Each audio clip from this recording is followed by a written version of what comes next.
Bienvenidas, mentes curiosas. ¿Os habéis preguntado alguna vez cómo es posible que un país pase de ser la última gran colonia del Imperio Español en América a convertirse en el primer estado de corte comunista del hemisferio occidental? ¿Sabíais que antes de la Revolución de 1959, La Habana fue el escenario de una época de opulencia desmedida, conocida como la danza de los millones, pero también el campo de batalla de pandillas de gánsteres políticos que se tiroteaban a plena luz del día?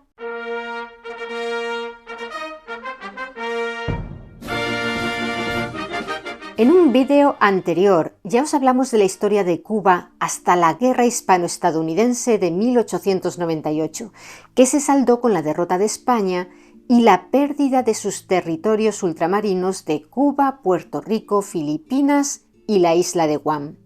También os contamos que Estados Unidos se quedó con todos ellos menos con Cuba, aunque la isla caribeña no se convirtió de manera oficial en un estado independiente hasta el 20 de mayo de 1902. En el vídeo de hoy hablaremos de lo que sucedió en la isla durante el periodo comprendido entre la proclamación de la Primera República de Cuba y el triunfo de la revolución liderada por Fidel Castro. Pero antes de nada, hagamos un breve resumen de cómo terminó el periodo anterior. Como muchos sabréis, a finales del siglo XIX los cubanos llevaban décadas luchando por emanciparse de España. Tras la Guerra de los 10 años y la Guerra Chiquita, el conflicto definitivo estalló en 1895 bajo el liderazgo del político y escritor cubano José Martí. El capitán general de Cuba por aquel entonces, el mallorquín Valeriano Weyler, intentó sofocar la insurrección por todos los medios posibles, incluida la reconcentración de los habitantes rurales en localidades controladas por las tropas españolas. Aquellos desplazamientos forzados y el hacinamiento en las poblaciones de destino provocaron la muerte de cerca de 140.000 personas a causa del hambre y las enfermedades. No sirvió de nada. El destino de la isla dio un giro de 180 grados en febrero de 1898, cuando el acorazado estadounidense USS Maine explotó en el puerto de La Habana. Aquel incidente sirvió de pretexto para que los Estados Unidos, que ya tenían fuertes intereses económicos en la zona, declararan la guerra a España. En cuestión de meses, el conflicto terminó con la derrota del país europeo y la firma del Tratado de París. Cuba logró así separarse de España, pero no fue verdaderamente libre hasta unos años más tarde, porque entre 1899 y 1902 la isla estuvo sometida a un gobierno militar de ocupación estadounidense. Ya os explicamos en nuestro otro vídeo por qué decidieron no anexionarse Cuba. Cuando los cubanos redactaron su primera constitución en 1901 para establecer su propia república, el Congreso de los Estados Unidos les impuso un apéndice legal que coartaba su soberanía, la Enmienda Platt. Ese texto establecía que Estados Unidos tenía el derecho constitucional de intervenir militarmente en Cuba siempre que consideraran que la vida, la propiedad o la independencia de la isla estaban en peligro. Además, obligaba a Cuba a ceder parte de su territorio para bases carboneras y navales estadounidenses, lo que dio origen a la actual base militar de Guantánamo. En esta caricatura, publicada el 5 de abril de 1901, Viernes Santo, y titulada El Calvario Cubano, se veía la personificación del pueblo de Cuba crucificado entre dos ladrones, el general estadounidense Good, que era en ese momento el gobernador en la isla, y el por entonces presidente de Estados Unidos, William McKinley. También se puede ver al senador Platt, a quien debe el nombre la enmienda, con una lanza en las manos, como el soldado romano Longinos. Imaginaos la situación. Nacer como país independiente, algo por lo que llevas mucho tiempo luchando, pero sabiendo que tu poderoso vecino puede invadirte legalmente si no le gusta cómo haces las cosas. El primer presidente de la República, el político cubano Tomás Estrada Palma, que asumió el cargo en 1902, tuvo que gobernar bajo esta espada de Damocles. Además, en 1903 entró en vigor un tratado de reciprocidad comercial que su gobierno firmó y que aseguraba al azúcar cubano un trato preferencial en el mercado estadounidense, pero que a cambio inundaba la isla de productos manufacturados norteamericanos. Esto no ayudó precisamente a que Cuba desarrollara su propia industria y ató su economía a prácticamente un producto, el azúcar, y un comprador, Estados Unidos, que se encontraba en posición de monopsonio, es decir, que poseía el monopolio de la demanda con todo el poder que eso implicaba sobre el destino de la isla.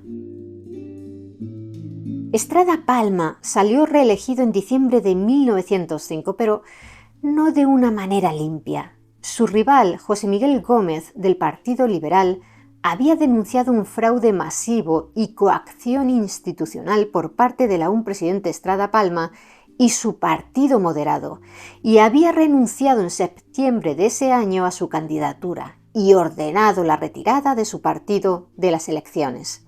El presidente reelegido no duró mucho en el cargo, porque a mediados de agosto de 1906 estalló una insurrección auspiciada por liberales como el general Pino Guerra, veterano de la Guerra de Independencia, que se oponían al gobierno de Estrada Palma.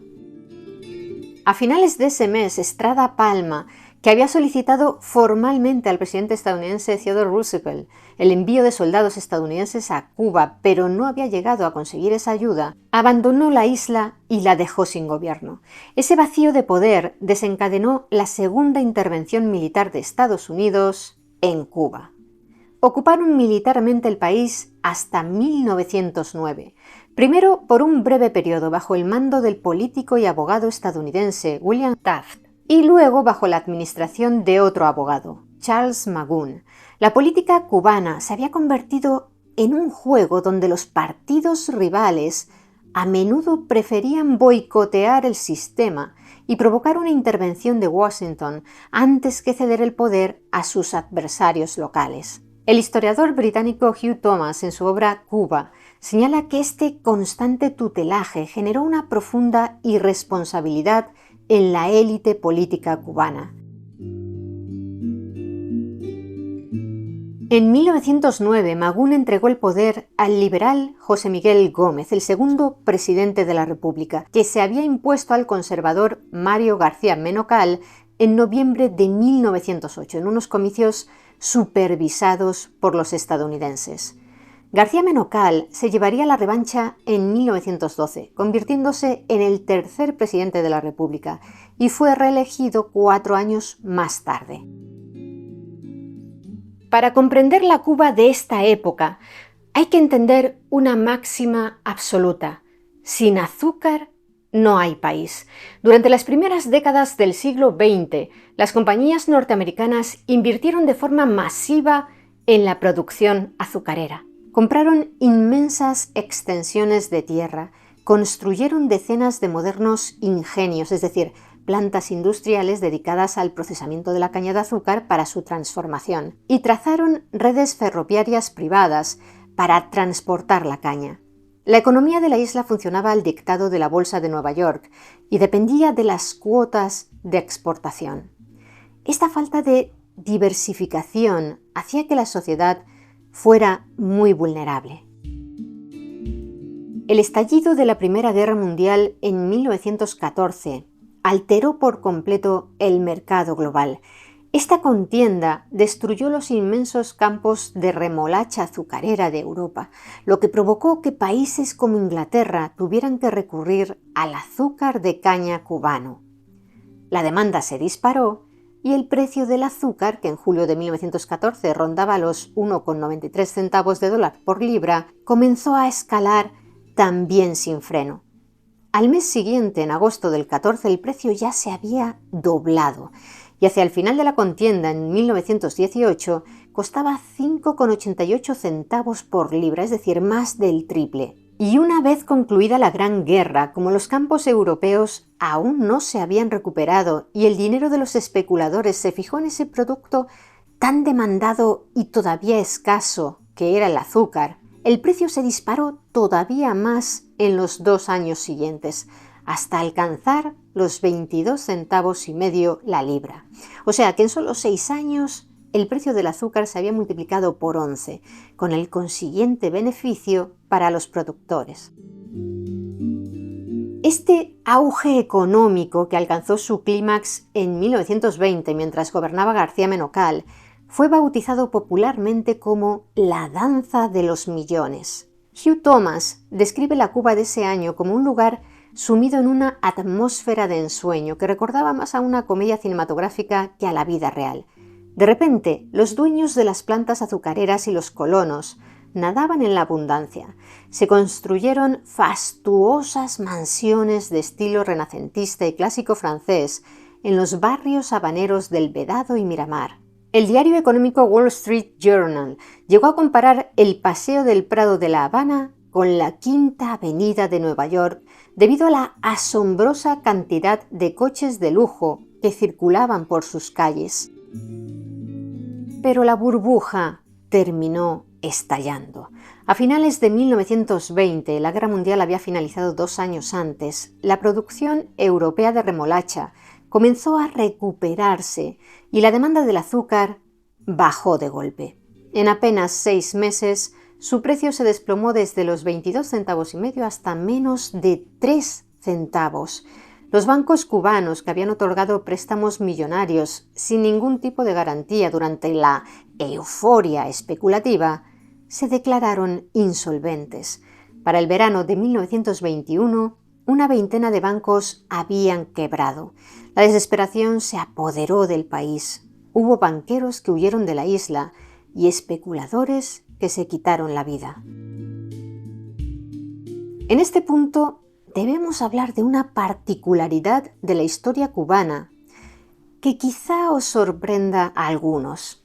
Tal vez lo lógico sea pensar que tras la guerra de 1898 y la independencia, los españoles abandonaron Cuba, ¿no? Sin embargo, ocurrió precisamente lo contrario. Entre 1902 y 1934 se produjo la mayor oleada de inmigración española hacia la isla en toda su historia. De los 1,2 millones de inmigrantes que llegaron a Cuba en ese periodo, 700.000, el 56%, eran españoles. Cientos de miles, en su gran mayoría hombres jóvenes procedentes de Galicia, Asturias y Canarias, cruzaron el Atlántico en busca de oportunidades, atraídos por la demanda de mano de obra que generaba la industria azucarera. Las autoridades de ocupación estadounidenses fomentaron esta llegada de españoles porque querían blanquear la demografía de la isla, aprobando leyes migratorias para frenar la entrada de población negra y asiática. Los españoles se integraron enseguida en la economía. Muchos empezaron como obreros o dependientes, pero llegaron a dominar el comercio minorista, los servicios y la banca privada. Las comunidades de inmigrantes crearon un gran tejido social a través de los centros regionales y las sociedades de beneficencia. Instituciones como el Centro Gallego, cuyo majestuoso palacio alberga hoy el Gran Teatro de La Habana, y el Centro Asturiano, no solo organizaban bailes y mantenían vivas las tradiciones de la madre patria, sino que construyeron gigantescas quintas de salud que ofrecían atención médica de primera calidad a sus asociados mediante el pago de cuotas muy asequibles. El fomento oficial de la inmigración blanca europea escondía el racismo de la recién nacida república. La población afrocubana, que años atrás había compuesto la inmensa mayoría de la infantería del Ejército Libertador en la Manigua y había derramado su sangre por la independencia, se vio excluida del reparto de tierras y de los puestos en la administración estatal. Las oportunidades económicas estaban reservadas para los inmigrantes y la élite criolla, dejando a los afrocubanos en un estado de marginalidad. Como respuesta a esta traición a los ideales de igualdad de José Martí, que había defendido una república con todos y para el bien de todos, veteranos de guerra negros y mestizos decidieron organizar su propia plataforma política, el Partido Independiente de Color, fundado por Evaristo Estenoz en 1908. Solo un año y medio más tarde, el Congreso de Cuba aprobó la enmienda Morúa a la ley electoral, que declaró ilegales todas las agrupaciones políticas organizadas sobre la base de un solo color. Esta medida fue impulsada, entre otros, por el senador, periodista y escritor Martín Morúa Delgado, con el objetivo de disolver el PIC. Curiosamente, Morúa era hijo de un español y una negra criolla, posiblemente esclava. ¿Por qué Morúa, que fue el primer presidente negro del Senado cubano, impulsó la enmienda que llevó su nombre? Porque lo que buscaba era evitar una posible lucha racial en Cuba. Falleció repentinamente a los 52 años de edad debido a una enfermedad renal, unos días antes de que se aprobara la enmienda, y no pudo ver cómo la tensión estalló en todo el país en el verano de 1912, cuando una protesta armada de los independientes de color, que llevaban años sufriendo el hostigamiento y encarcelamiento de sus miembros, se alzó en la región oriental del país y fue aplastada por el Ejército Nacional de José Miguel Gómez, azuzado además por las advertencias de Estados Unidos de que intervendría una vez más si el gobierno cubano no sofocaba la revuelta.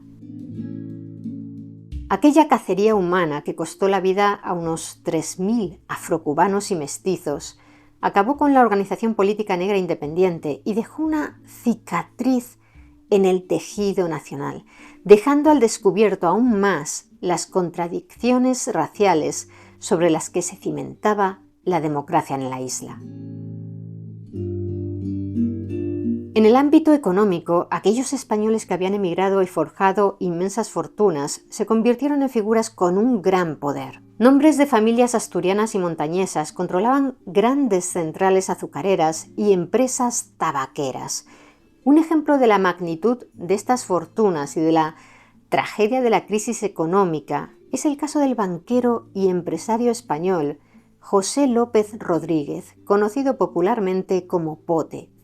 Era un emigrante gallego que había amasado un gran imperio, pero tras la quiebra financiera provocada por el fin de la danza de los millones en 1921, no pudo soportar la ruina y se quitó la vida ahorcándose en la ducha de su casa, en el barrio habanero del Vedado.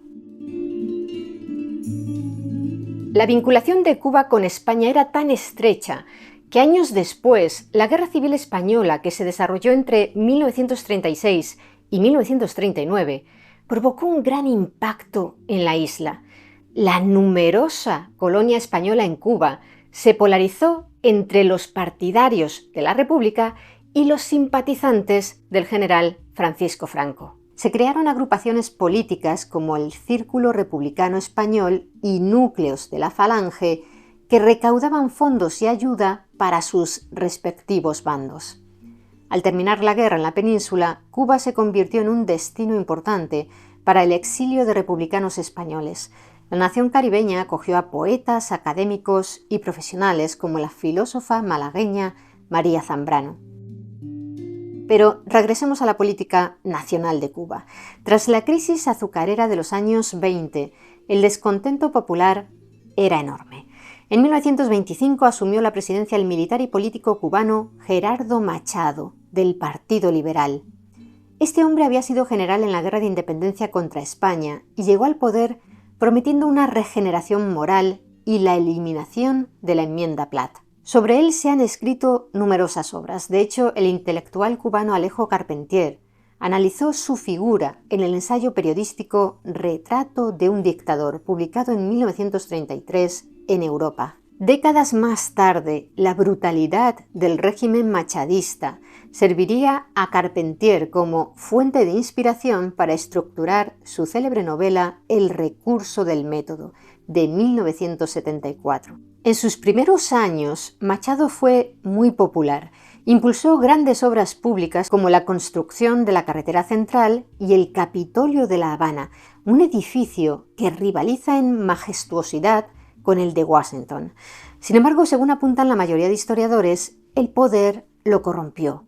En lugar de abandonar el cargo al terminar su mandato, orquestó una reforma constitucional conocida como la prórroga de poderes para alargar su permanencia en el puesto de presidente. Su gobierno se transformó en una dictadura que usaba la fuerza policial y escuadrones paramilitares, conocidos como la porra, para acabar con la vida de los opositores políticos y líderes sindicales.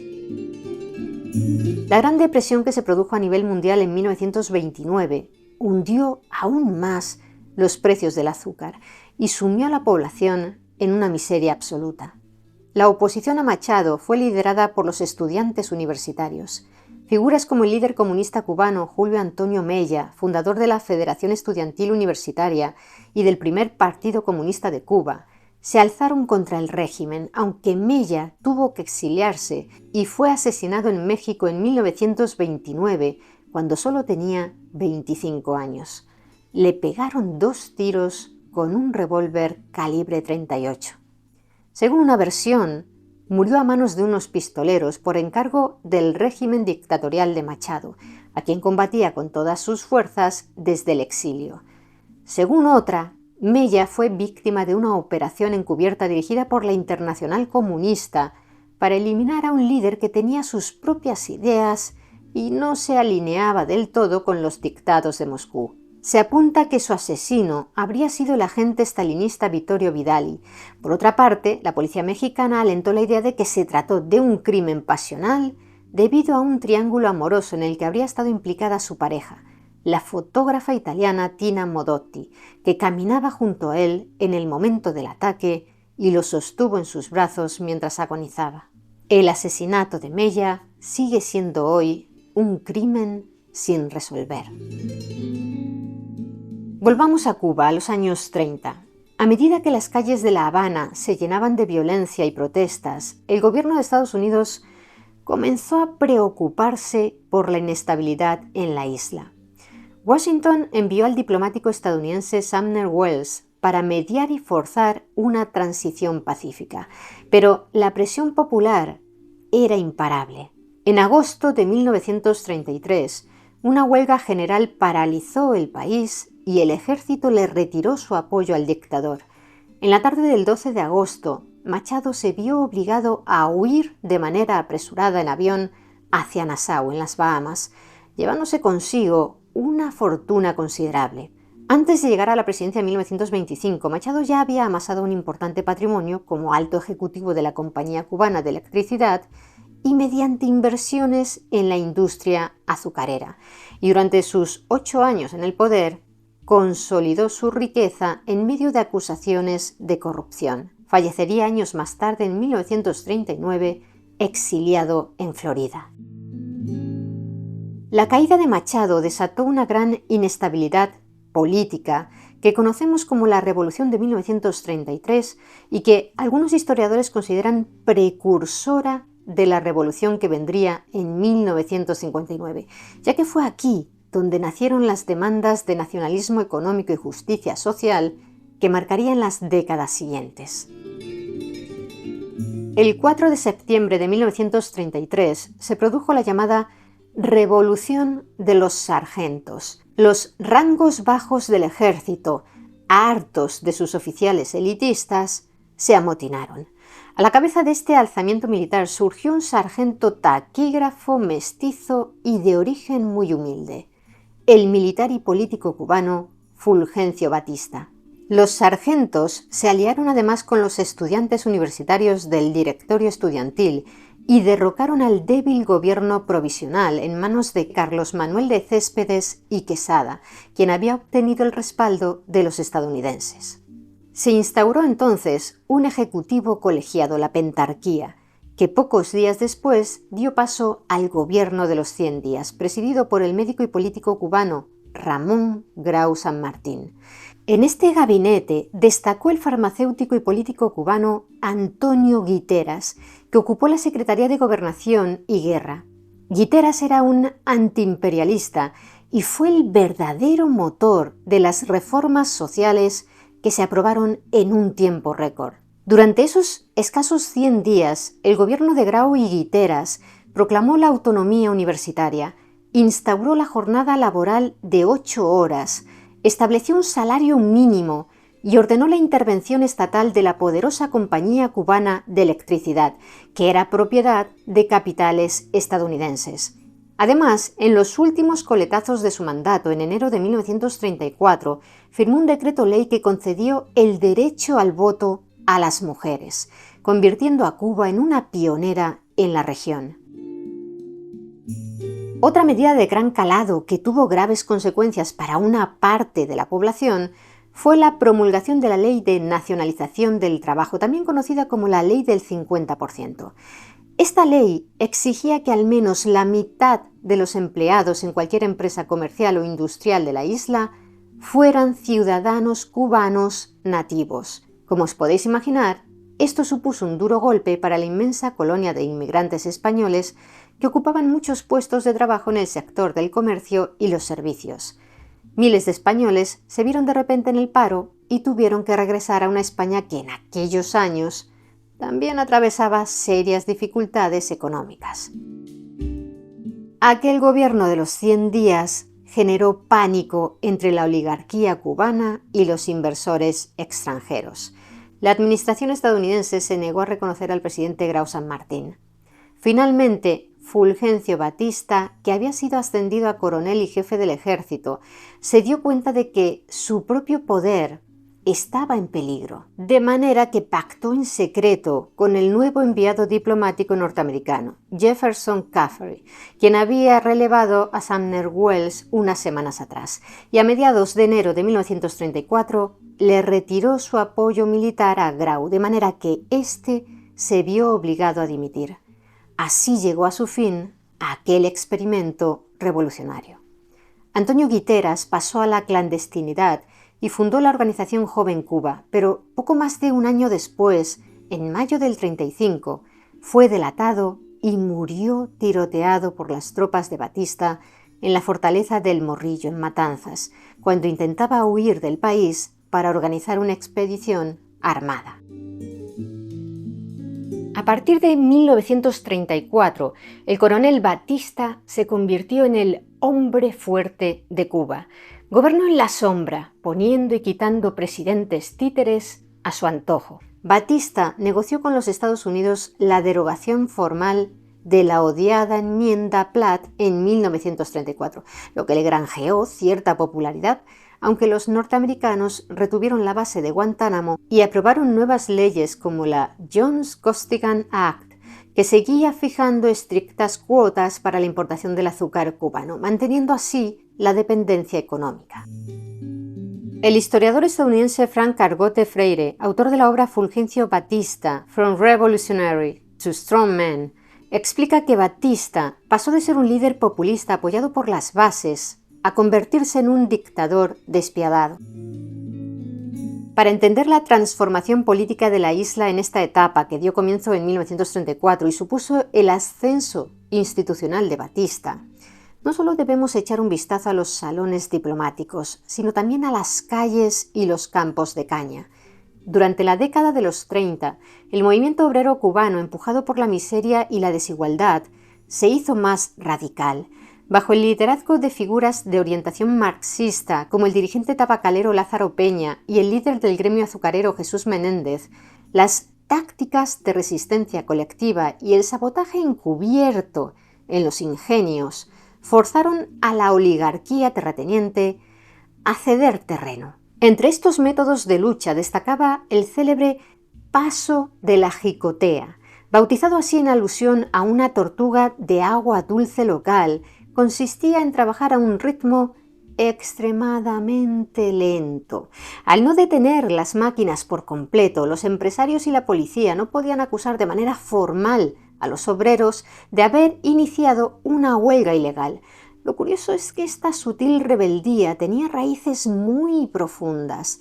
Se había originado en 1533 en las minas cubanas de oro de Jobabo, donde 4 esclavos africanos organizaron la primera protesta de América Latina adoptando precisamente este andar de tortuga para desesperar a los españoles.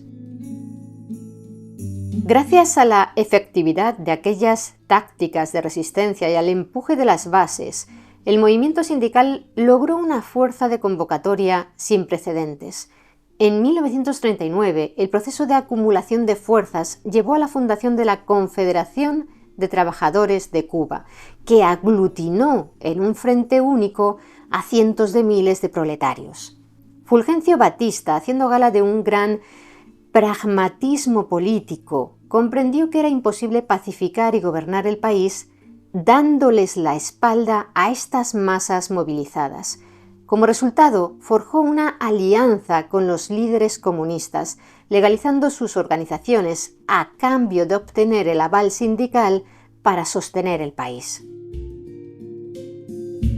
En 1940, buscando la legitimidad de las urnas, Batista se presentó a las elecciones presidenciales y ganó, apoyado por una amplia coalición que incluía a los marxistas agrupados entonces en la Unión Revolucionaria Comunista, quienes adoptarían el nombre de Partido Socialista Popular en 1944. Estos veían en Batista a un líder antifascista que, como hemos dicho hace un momento, contaba con el apoyo de la clase obrera. Ese mismo año, una asamblea constituyente en la que participaron todas las fuerzas políticas del país redactó la Constitución de 1940. Fue un texto legal muy avanzado para su época. Legalizaba el derecho a la huelga, prohibía la discriminación racial, reconocía amplios derechos laborales y sentaba las bases para una profunda reforma agraria. Sin embargo, muchas de estas leyes nunca llegaron a aplicarse en la práctica. Durante el mandato presidencial de Batista entre 1940 y 1944, que coincidió con la Segunda Guerra Mundial, la economía cubana vivió un nuevo repunte gracias a los acuerdos azucareros con Estados Unidos. En 1940, las inversiones estadounidenses en la isla ascendían a 733 millones de dólares y para 1944, debido a la escasez mundial causada por la guerra, Cuba vendió unos 5 millones de toneladas de azúcar, casi el doble de lo que vendía antes, lo que le permitió obtener pingües ingresos. Pero hay que poner esas cifras en contexto. Los estadounidenses invertían mucho en la industria azucarera porque eran propietarios de los ingenios que producían el 55% del azúcar cubano. Solo el 22% de la producción procedía de ingenios de propiedad íntegramente cubana. Y el azúcar no se vendía en un mercado libre, lo compraba el gobierno estadounidense a través de diversas agencias. Así, por ejemplo, las producciones completas de 1943 y 1944 fueron compradas de antemano por Estados Unidos para asegurarse el suministro durante la guerra y evitar la inflación en su propio país. De ese modo, si bien los altos ingresos que llegaron a Cuba por la venta de azúcar durante la guerra enriquecieron a las compañías e hicieron subir los salarios de la industria en un 20%, la gran vulnerabilidad económica de la isla, su dependencia extrema del azúcar y de Estados Unidos, se acentuó. Si en 1940 el azúcar representaba el 75% de las exportaciones cubanas, para 1949 ya suponía el 89%. En 1944, Batista, a quien la Constitución impedía buscar la reelección consecutiva, apoyó la candidatura oficialista del político Carlos Saladrigas. Sin embargo, su candidato perdió en las urnas ante el líder opositor, el médico Ramón Grau San Martín, dirigente del Partido Revolucionario Cubano, también llamado Partido Auténtico. Batista respetó los resultados electorales. Grau había sido el héroe del gobierno de los 100 días y el pueblo depositó en él todas sus esperanzas. 4 años después, en 1948, le sucedió otro presidente del Partido Auténtico, el abogado y político cubano Carlos Prío Socarrás. Este periodo de 8 años, del 44 al 52, aunque fue el único en la historia republicana de Cuba en el que se sucedieron gobiernos democráticamente elegidos que respetaron las libertades civiles, se caracterizó por dos males endémicos que acabaron con la confianza de los ciudadanos en sus instituciones: la corrupción institucionalizada y el gangsterismo político. El primero de estos dos gobiernos, el de Grau, estuvo marcado por un robo descarado a las arcas públicas. Se formó un núcleo de poder en la sombra conocido de manera oficial como el Vaga, acrónimo del Bloque Alemán Grau-Alsina, fundado por el ministro José Manuel Alemán. Esta alianza corrupta tomó su nombre de sus tres figuras clave: José Manuel Alemán, el entonces ministro de Educación y principal cerebro financiero de la trama, el propio presidente de la República, Ramón Grau San Martín, y el sobrino de este, Francisco Grau Alsina. Durante la administración de Grau San Martín, una poderosa red de corrupción y clientelismo político funcionó como una maquinaria dedicada a desviar fondos del Estado para el enriquecimiento personal de unos pocos y para asegurar el control político del país.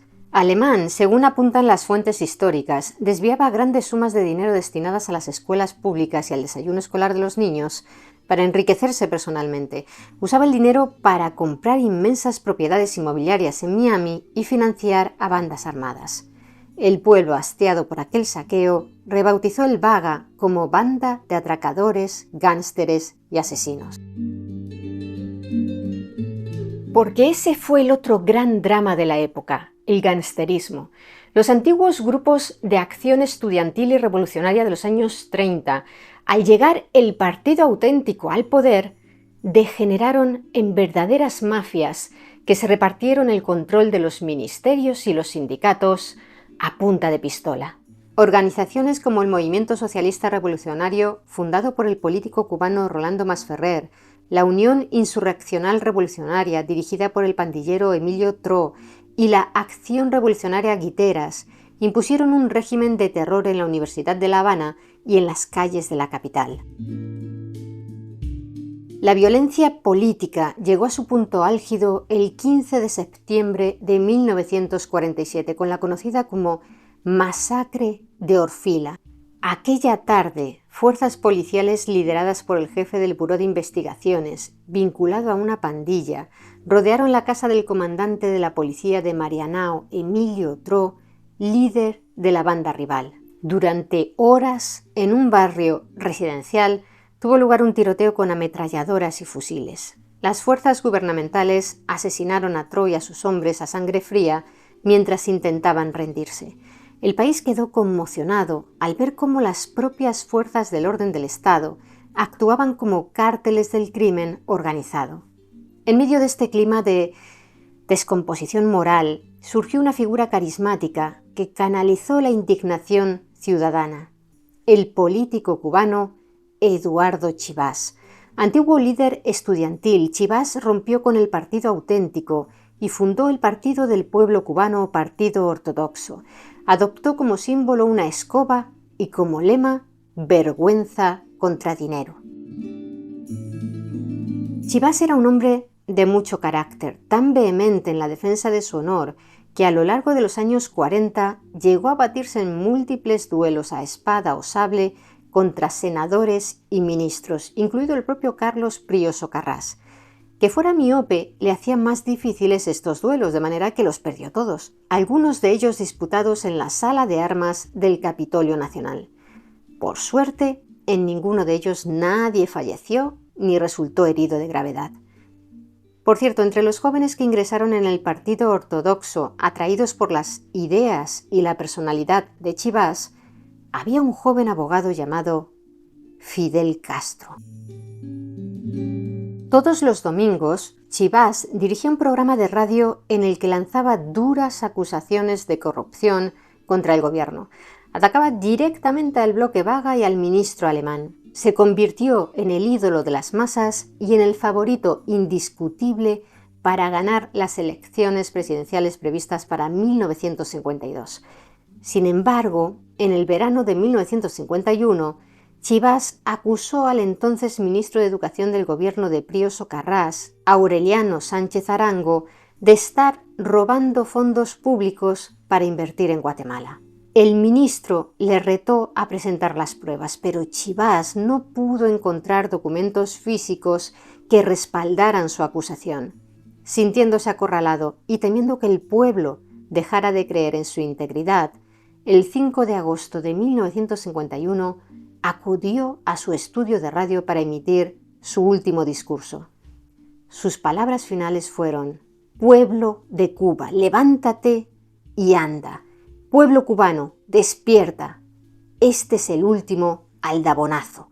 Al terminar la frase, Chivas sacó un revólver y se disparó en el abdomen, cerca de la ingle. Los historiadores debaten si buscaba quitarse la vida o un sacrificio simbólico para recuperar la credibilidad ante el pueblo.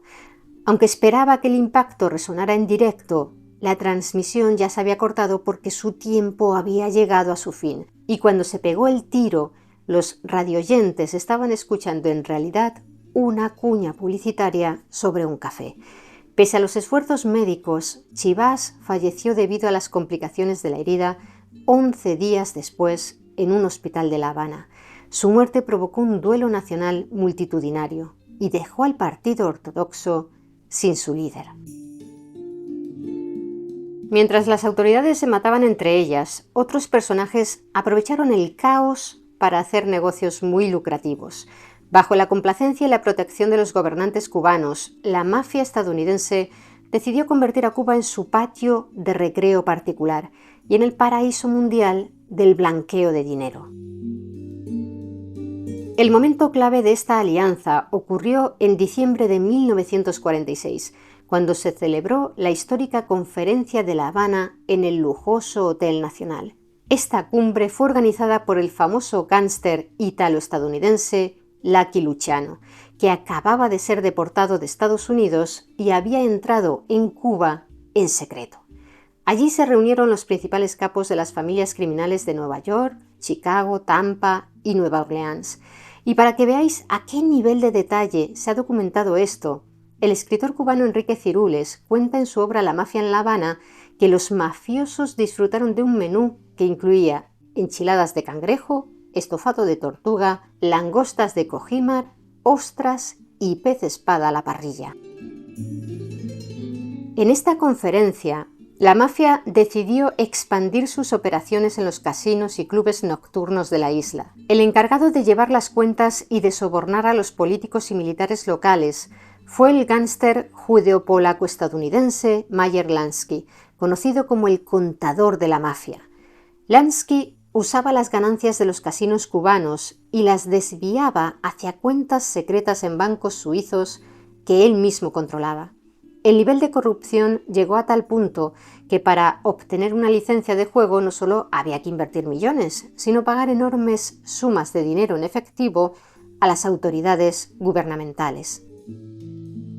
Con el país sumido en el desencanto tras la muerte de Eduardo Chivas, el único que parecía incorruptible entre los senadores, Fulgencio Batista, que aspiraba de nuevo a la presidencia, pero marchaba en las encuestas en tercer lugar entre los favoritos, decidió no esperar al veredicto de las urnas. En la madrugada del 10 de marzo de 1952, ejecutó un golpe de estado militar. Derrocó al presidente Pío Socarrás sin apenas resistencia, canceló las elecciones y suspendió la Constitución de 1940.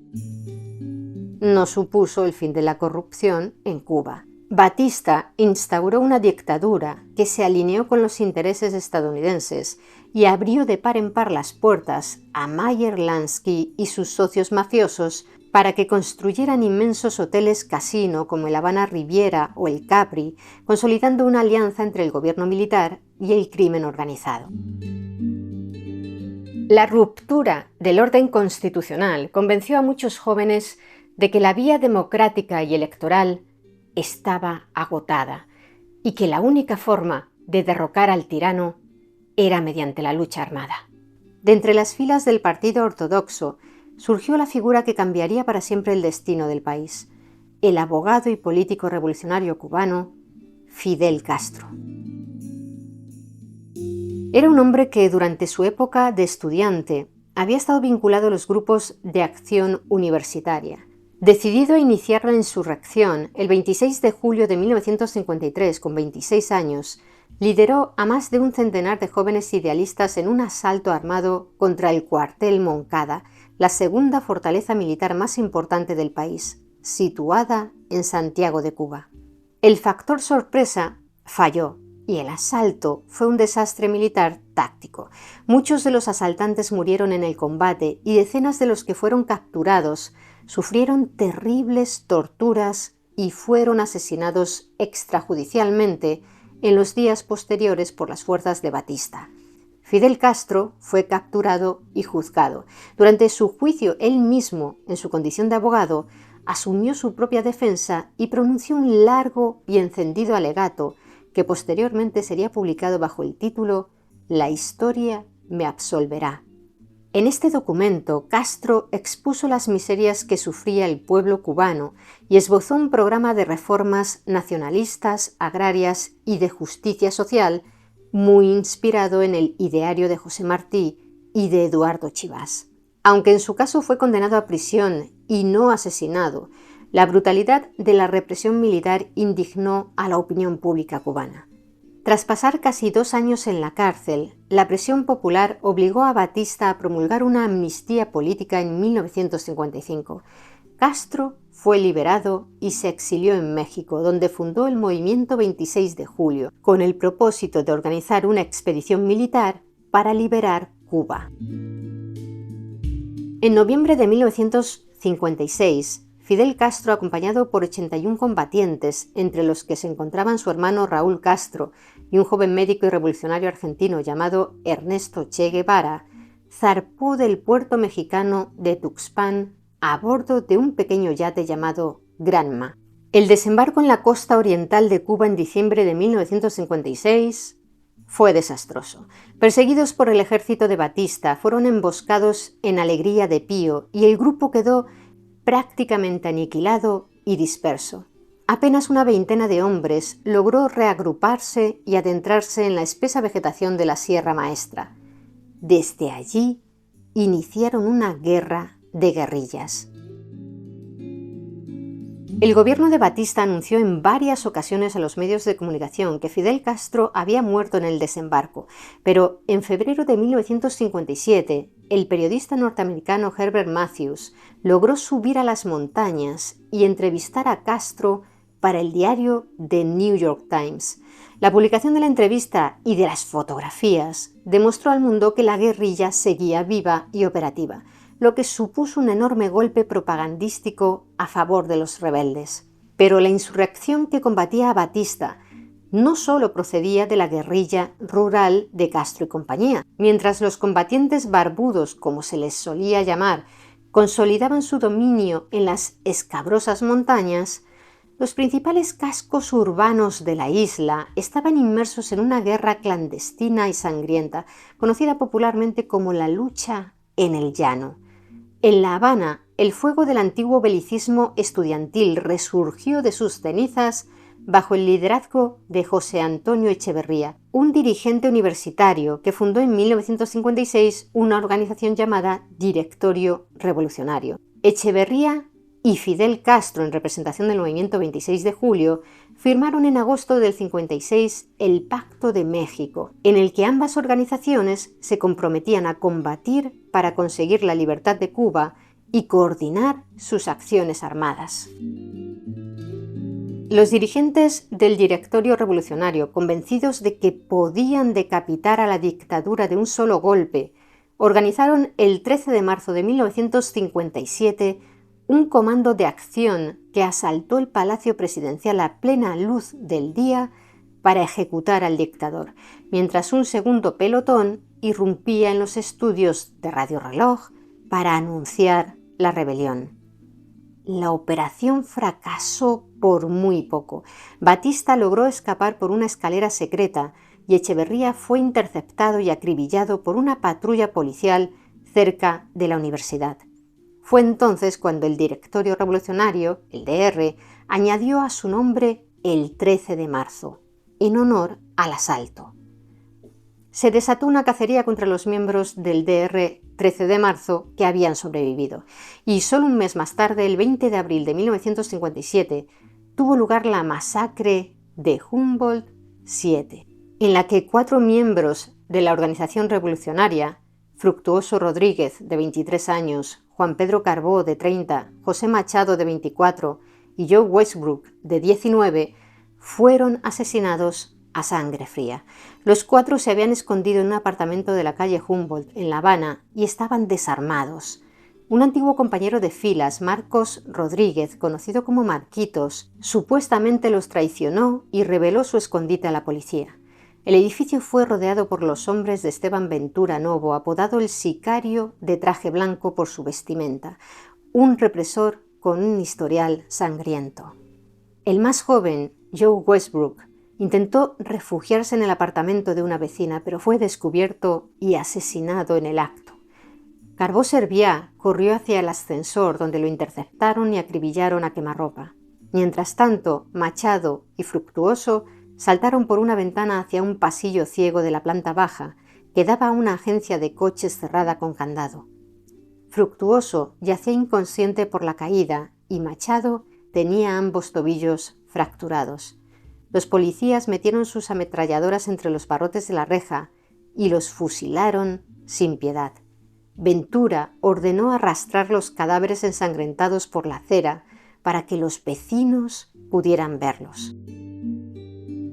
Años después, tras el triunfo de la revolución, las autoridades afirmaron que el delator había sido, como ya hemos mencionado, Marquitos, un joven simpatizante del ala comunista tradicional que habría actuado movido por rencores personales y por su rechazo político a la lucha armada del Directorio. El régimen de Fidel Castro lo detuvo en 1961, cuando el joven tenía unos 22 años. Lo juzgó en un histórico proceso público en 1964 y lo ejecutó ese mismo año en un paredón de fusilamiento por aquella traición a sus compañeros. Cuando fue ejecutado, Marquitos tenía unos 25 años. ¿Pero realmente era culpable? ¿Marquitos delató a los hombres asesinados en Humboldt 7? Lo cierto es que solo confesó su supuesto crimen tras pasar 3 años en prisión preventiva y ser sometido a numerosos interrogatorios coercitivos y careos incluso con altos dirigentes del régimen, como el propio Fidel Castro. Voces críticas señalan que aquel juicio público en 1964, que paralizó a la nación, en realidad fue el escenario de una intensa lucha de poder interna utilizada por Castro para purgar a los antiguos dirigentes comunistas de la isla. El proceso judicial pasó a la historia envuelto en un debate legal, ya que en el momento de la supuesta delación, Marquitos era menor de edad.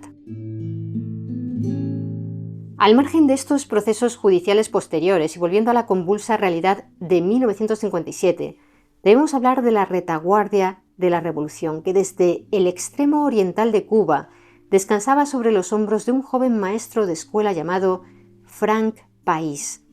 Dotado de un gran talento organizativo, País erigió la red clandestina urbana del movimiento 26 de julio, que operaba sobre todo desde Santiago de Cuba.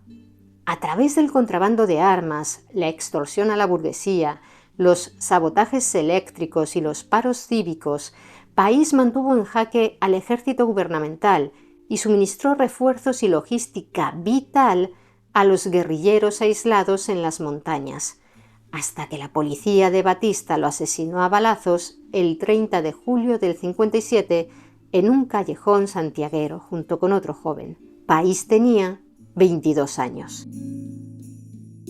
El entierro, que fue multitudinario, se organizó como un desafío al régimen dictatorial de Batista. De hecho, vistieron el cuerpo sin vida de Frank País con el brazalete negro y rojo del movimiento 26 de julio.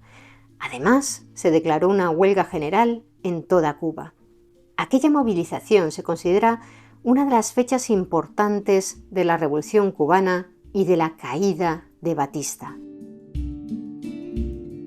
Como hemos visto, el colapso del régimen de Batista no fue obra exclusiva de la guerrilla rural, sino el resultado de una convergencia de fuerzas. El desgaste militar propiciado desde la Sierra Maestra, la incansable lucha clandestina en el corazón de las ciudades y la presión social que tras la muerte de líderes como Frank País terminó por hacer insostenible el poder del dictador. A medida que avanzaba 1958, la brutalidad de la represión de Batista aisló por completo a su régimen incluso a nivel internacional. El gobierno estadounidense de Dwight Eisenhower decretó un embargo de envío de armas al dictador.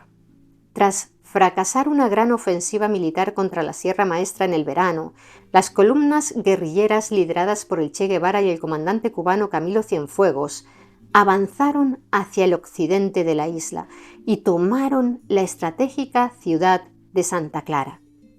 Cercado, sin apoyo popular, militar ni internacional, Fulgencio Batista huyó del país en la madrugada del 1 de enero de 1959, lo que marcó el triunfo definitivo de la revolución.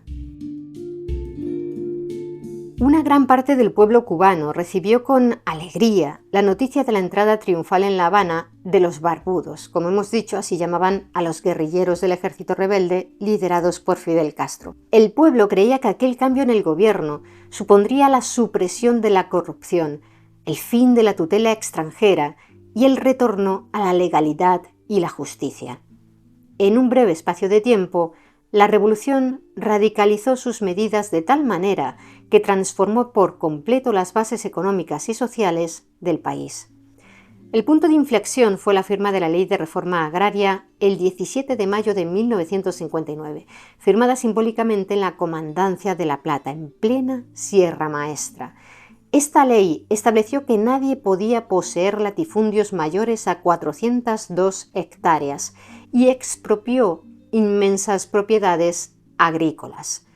Esta medida no solo afectó a la oligarquía terrateniente cubana, sino que asestó un golpe directo a los enormes intereses agroindustriales de las compañías de Estados Unidos y de los ricos propietarios españoles. A partir de ahí, la tensión diplomática con Washington escaló a un ritmo vertiginoso. Estados Unidos veía con enorme recelo el giro radical de Castro en pleno apogeo de la Guerra Fría. Para protegerse de la presión norteamericana, el gobierno cubano buscó el apoyo del otro gran polo del poder mundial, la Unión Soviética. En febrero de 1960, el viceprimer ministro y político soviético Anastas Mikoyan visitó La Habana y firmó acuerdos comerciales para comprar el azúcar cubano que los estadounidenses amenazaban con no adquirir y para suministrar petróleo a la isla.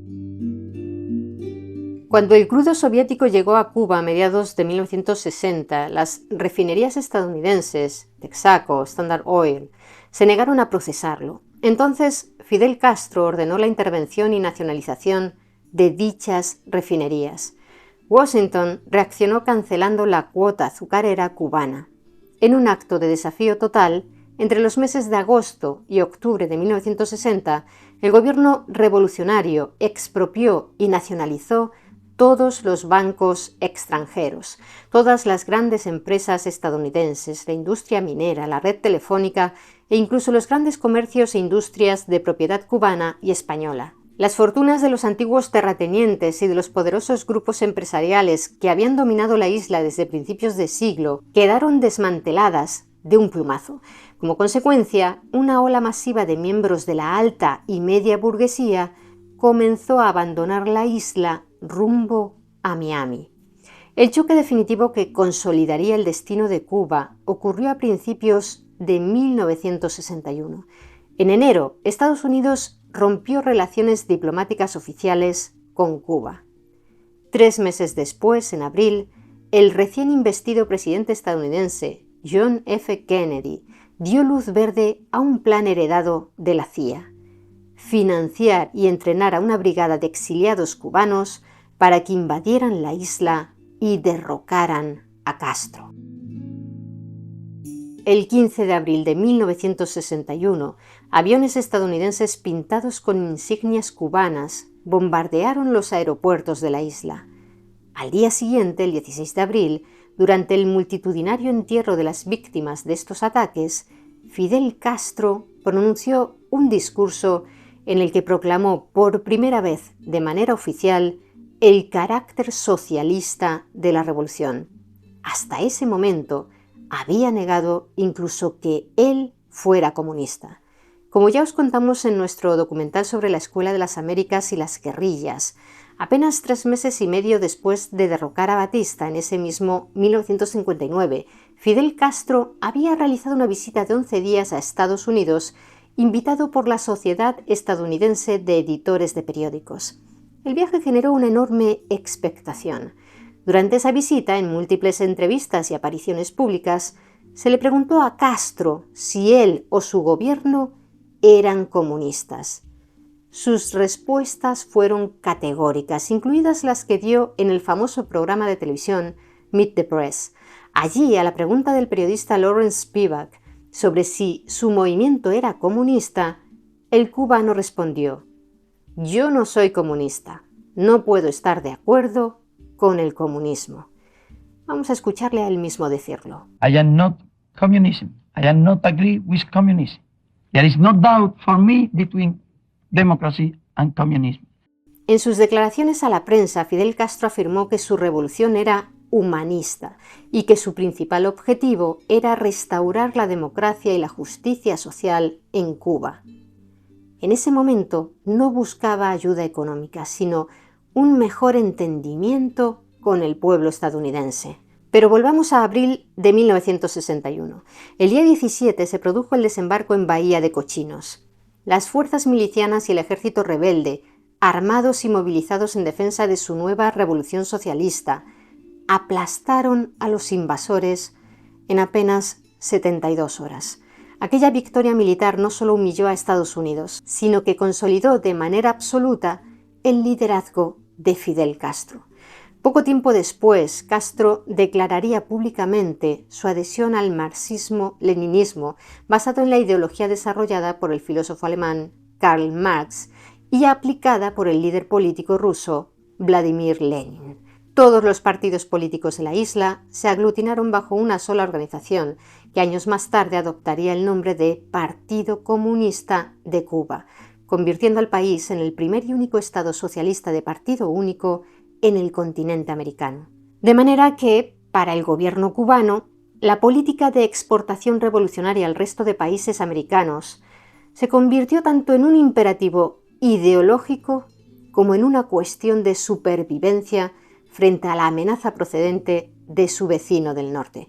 En La Habana estaban convencidos de que la revolución solo podría perdurar si se encendía la mecha revolucionaria por toda América Latina. Como habéis podido comprobar, el camino de Cuba desde la tutela norteamericana impuesta por la enmienda Platt hasta el comunismo estuvo plagado de contradicciones. La extrema dependencia económica del monocultivo del azúcar y del mercado exterior, la incapacidad de los gobernantes de la República para frenar el saqueo de las instituciones y erradicar el violento gangsterismo político, y finalmente el golpe militar dictatorial de Batista, fueron los elementos que abonaron el terreno para que una revolución que empezó pidiendo la restitución de la Constitución de 1940 terminara abrazando el marxismo y la Alianza Soviética. ¿Y vosotros? ¿Qué opináis de esta compleja etapa de la historia de Cuba? Me gustaría que nos lo contarais abajo en los comentarios. Y si queréis conocer más historias interesantes, suscribíos a nuestro canal y activad el botón de la campana. Por cierto, si os apetece ver nuestro vídeo sobre por qué Estados Unidos no se quedó con Cuba tras derrotar a España en 1898, aquí os dejamos el enlace. Muchas gracias por estar ahí, mentes curiosas. Nos vemos en el siguiente vídeo.